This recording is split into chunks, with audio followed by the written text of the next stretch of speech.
Just sit down and listen.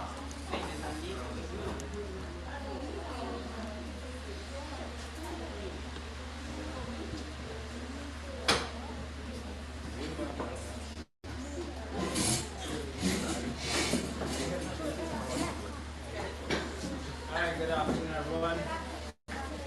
Good afternoon, everyone. Good afternoon, sir. Great.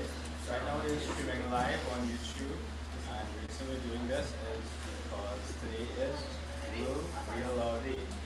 So we're starting a YouTube channel for the library, Barrackpore West Library. So far, we've created some content today as well as through the week. We intend to create a lot more content as it progresses, and then we'll post it up and have a, what do you call this thing? Somebody help me.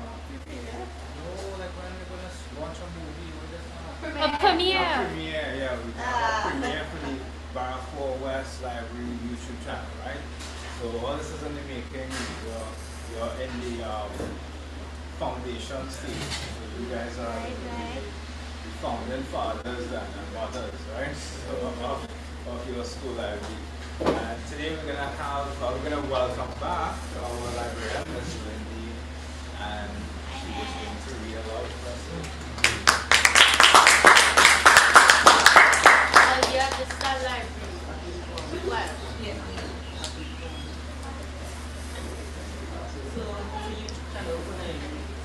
BWS.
Good. Yes. So what have you guys been up to for January? Nothing. Not the future? Yeah, that was our assignment. Where we going? Well, we've been put in groups, and each group has different places. We're going to the We said military museum. nice visit. Alright, so I want to read your story from this book. This is one of my favorite books here at the library. I'm really sad when I have to lend it out because whenever I lend it, I don't always get it back. Before COVID happened, this was paid us a visit in the library back in February of 2020. And he passed away a little while after that. So he was the last person we had to visit us. Mr. Al. So if you go onto Google and type in his name, you'll actually get to see how he looks. What I like about Al is he was into folklore. What's the meaning of folklore? Who wants to tell me? Caribbean drama. Beliefs. Trailer, fairy tales. It's Caribbean. Caribbean drama tales tales. of, we grew up with that, right? Traditions, beliefs, you all call some names. So I'm going to read you, it's my personal favorite, of the Maruga Forest. And you know Maruga or grew up or lived in Maruga? I live in Muruga. Yes. Yes? You went to the beach? Beach? Have you ever been to the beach? Yeah. Nice. So, you know that in our country areas, we have names like Papaboa, the forest, the spirits of the forest, Lagahu, Ajabless, all these things. So Yeah, growing up in yeah. So Them little children with the opposite feet. twins. Yeah. This one is called the Mystery Hunter of the Moruga Forest. Let's see. A long time ago, when Moruga was sparsely populated and houses far and few, people lived in close harmony. They were always together and they were controlled by superstition and the fear of many horrid ghosts of folkloric characters, including Duendes, Suknya, and La Javeless, among others.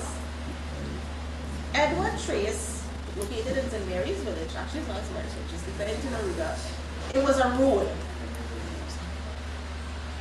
At that time, it used to be a simple forested track which dipped suddenly into the dense Moruga forest.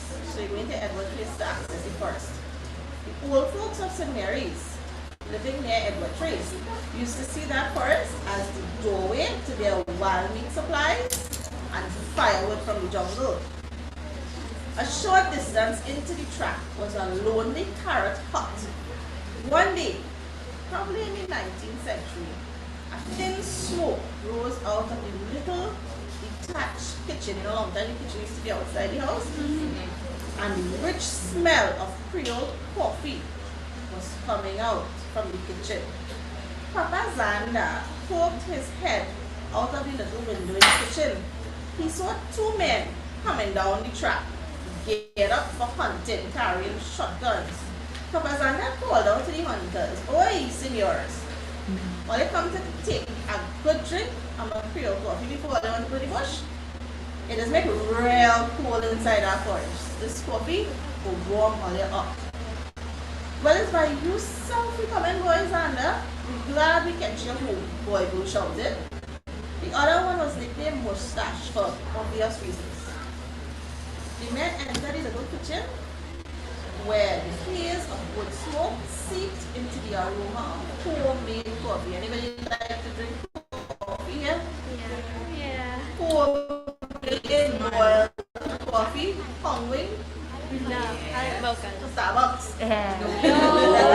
Rituals that Rituals better. Well, we had to do a taste test one there. Papa Zanda was stirring the coffee in a little black pot by the fireside. Who knows what a fireside looks like? Me.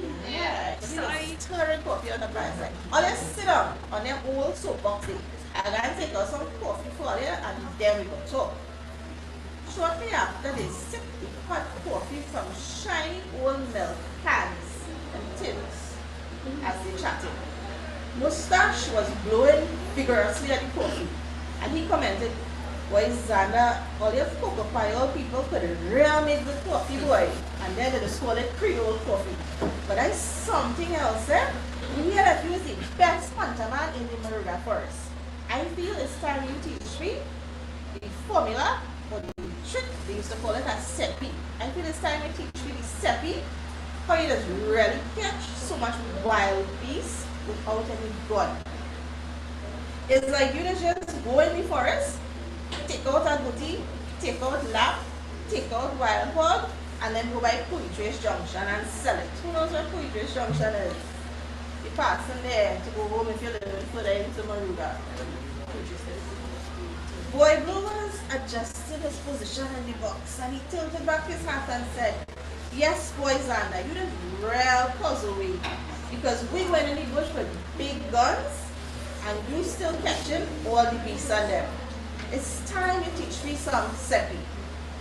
Zanda was feeling flattered. He shook his head thinking about what they said and a faint, tiny smile crossed his Spanish Creole eyes. He explained, "I learned that trick from an overseer when I used to work in Barrackpore West by Rock Road Junction." Now, you know, these are real places that if you're driving in. I don't know if it's Moruga Museum might be, they use that cocoa house, the old cocoa house when they're going up Herrera Hill. As a good friend, I will teach all you the trick one of these days, but you must keep that trick a secret. Papa Zanda was looked upon as one of the most skillful hunters in Moruga. Many of the older hunters though believed that he was not a true hunter. You see, he used to lure the animals through some unknown supernatural way, and it used to puzzle all the others. Later that afternoon though, Papa Zander led two hunters down the track and into the deep forest. After weaving through the dense underbrush, they came upon a little clearing where there was a large thorny bamboo palm tree. At the edge of the palms, the ground dipped into a low swamp. There, Papa Zander pointed. And you see that big tree over there, so go and hide behind that tree and put all your back against the bamboo patch. I'm going up so in the bush and I'm passing behind the balize patch. Who knows how a balize is? What's a balize? What does it resemble? Which political party? Yeah, it's like little red. Yeah, little red leaves coming up. Yeah, they call it a balize. Right. In a while, I'm going to send down a wild hog. When you see it running, shoot how much all you want. But don't shoot the first wild hog, eh? I'm warning all you. Don't shoot the first one. Shoot the one after. This is no joke. Do as I say, is life and death I'm telling all you. Don't shoot the first one. So what the hunters have to do? Shoot the second one. Shoot the second one, right? Let me see. The men listened attentively and nodded in agreement. At that moment, Papa Zander dropped his cutlass and his knapsack and walked away, disappearing behind the dark balize patch. The two hunters stood in the soggy ground behind the laurel tree, looking at each other in a cloud of bewildered, confusing air. A few minutes later,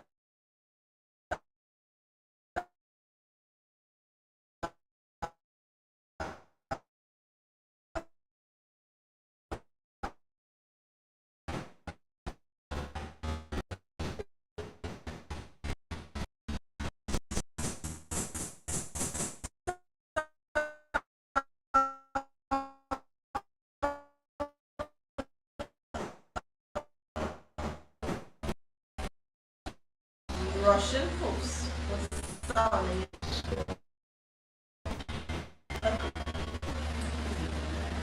A few minutes later, the sound of the Russian host was heard in the distance, accompanied by the rumble of drums. Soon, a noisy herd of through the leafy forest floor towards the clearing near the blue patch.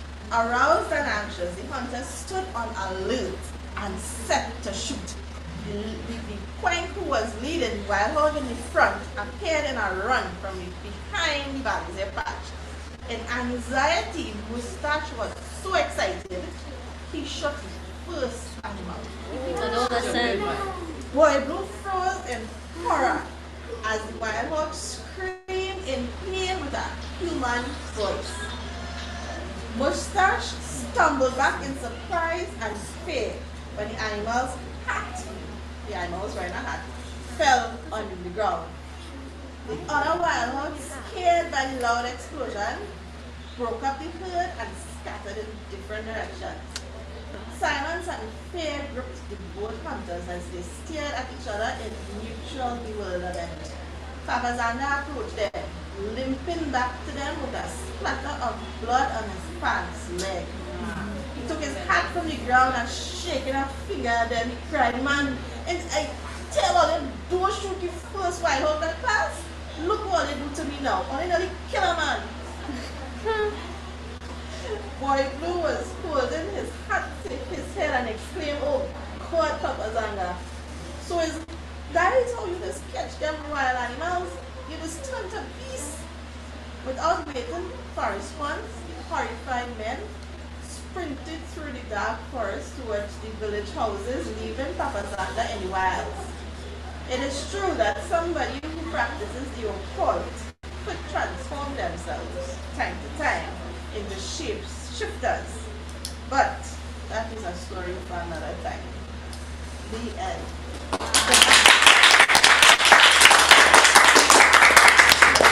That was interesting? Yeah.